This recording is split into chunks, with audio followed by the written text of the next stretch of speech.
Hi.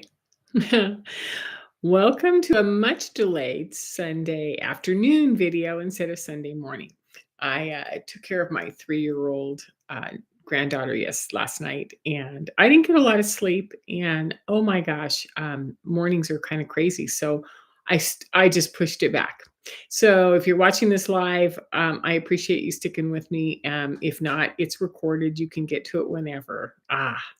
Okay, so today I want to talk about creating independences and freedoms because, gosh, I wanted to get online 3 or 4 times during the week to just kind of touch base with each of you and go like, what are you experiencing? What's going on? Because although there weren't a lot of solar flares, there was a lot of other things going on. So let's just start with the flares, go to astrology, and then go to sort of what this idea is that came up for me to talk with you today.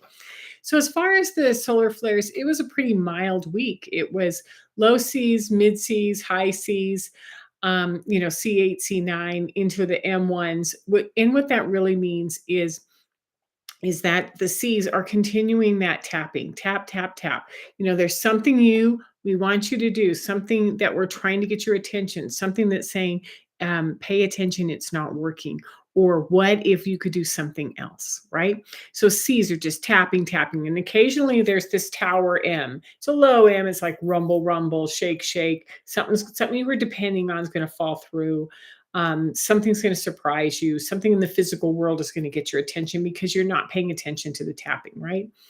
Makes sense. It's just pervasive all day long. C, C, C, C, C. So I think we're sort of getting used to being tapped and even going like, leave me alone. I've got this. And yet I'm noticing for myself that the more that I pay attention to that tapping, the more things are shifting and really fast and moving for me, right? To finish that one off, there were no C classes this week, no X classes this week at all. So it was a very mild week, actually, for solar flares. A couple of long durations, a couple little bumpy geomagnetics, but nothing much. What really happened was the astrological, because we had three main things happen. First, Saturn went retrograde. Now, Saturn, we talked about last week, is sort of this masculine, get the job done, sort of stopped in Pisces and went, hey, we can keep fiddling around with this, right?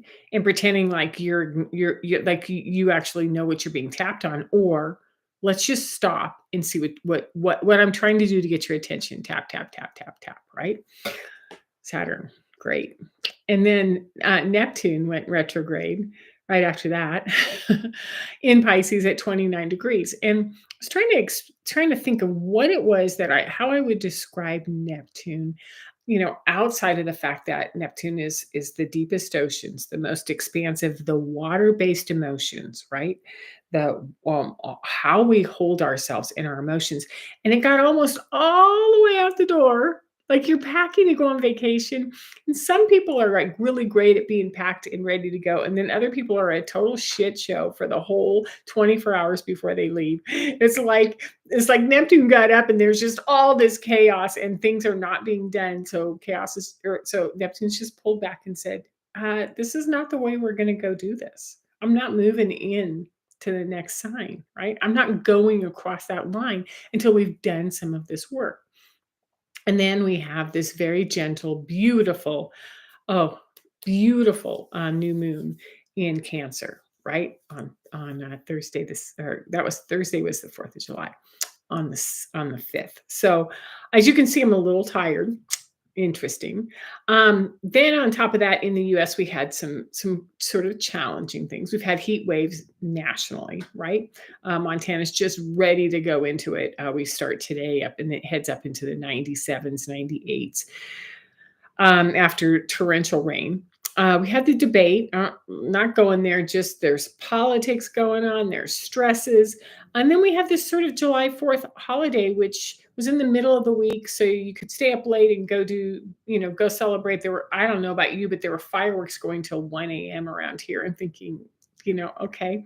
So we all have different ways of celebrating patriotism. And it got me to thinking that rather than go to July 4th, and being patriotic, I went to it's Independence Day, and I just kept thinking it's so interesting that it's Independence Day. because independence, it has its own energy, right? So independence is, and I like the seven on the chariot with the Osho. It's like when something inside of you wants to come through and start to show you that you're really something different on the inside than you are on the outside, which goes hand in hand with the way that the devil card has been portrayed, which is you're something much different than those that you were around, that flock of sheep. And you've even gone so far as to tie things on your body in order to fit in. And these two are sort of pushing at us, and they're through our emotional growth, right? So, in order to go through independence and freedoms, it makes sense to define it, which is to be independent is to be, self regulating, self governing, right? It's to be free from dependence, not reliant upon or controlled by others. And it's when you take direction of your own affairs. And I thought, oh, this is so perfect and so beautiful because, we as adults, as parents especially, want to create independent young adults. We want to teach our children, how to run their own lives and be financially and physically independent from us, right? We love that independence, but then there's also this emotional, we don't really like it when they're emotionally independent from us either. So that means we get down to the sticky ooey gooeys, which is what is independence really. And because I'm a double Pisces, triple water sign, I am definitely going to focus on the emotional part, which is how do we create emotional independence, right? So I ran across an email that I get from my astrologer, Deborah O'Connor. She's a beautiful writer, fabulous writer. And she wrote about this Pluto entering into Aquarius in 2024, right? And staying for 20 years. So for 20 years, Pluto's going to be in Aquarius. Now, go read about that. I don't want to talk about Pluto. I don't want to talk about Aquarius. I don't want to talk about that as much as I want to talk about that. What she said was 2024 is kind of like a carnival. I always think it's all sort of like a haunted house or like a scavenger. I mean, the kind of things where you just never know what's going to happen, right? There's surprises, there's rattling, there's disturbances, there's fear. And it's like tap, tap, tap, tap, tap, tap, tap, right? Because Pluto is the one who goes down to the deep emotions as well. Pluto's represented by Scorpio, which is like the one who follows the strings down in the emotions and goes, oh, this is where we're stuck right here, right? So when we are in this next 20-year period, it makes sense that we're looking at emotions and how to go beyond our fears. So we've had fears of solar flares, we've had fears of politics, we've had fears of lots of different things, right? And so what we're holding on to is how to neutralize and become independent from the nervous system that kind of rattles us and shakes us at all times. Because whether it's through a marriage or whether it's with our child in wanting the best from them but wanting to hold on, right? There's this dependence, independence,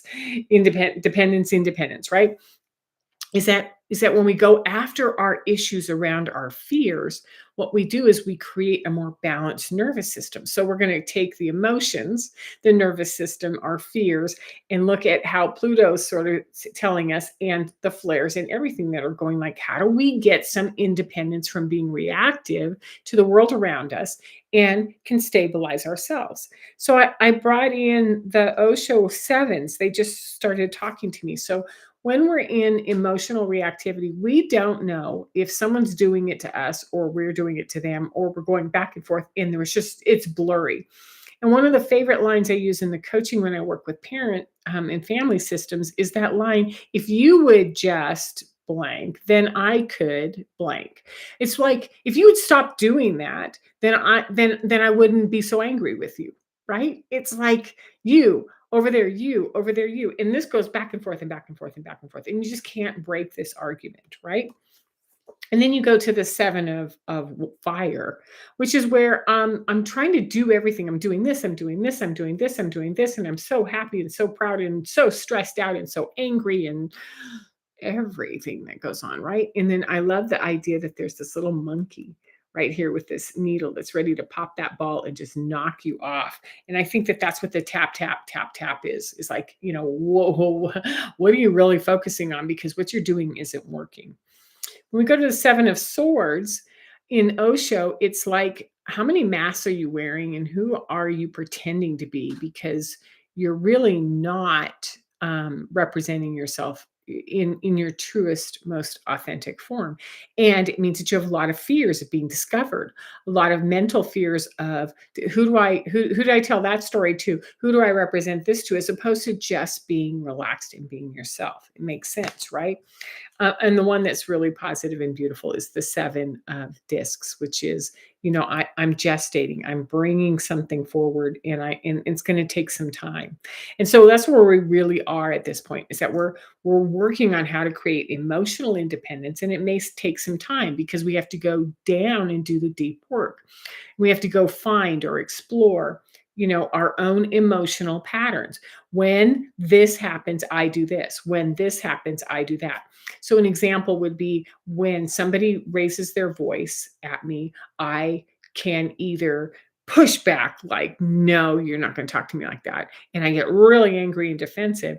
Or I start to rattle inside, like, did I do something wrong? What's going on? Um, and I can go. You can go back to where did these emotional patterns start, right? So what we want to do is we're going to want to go find. We want to go mine those.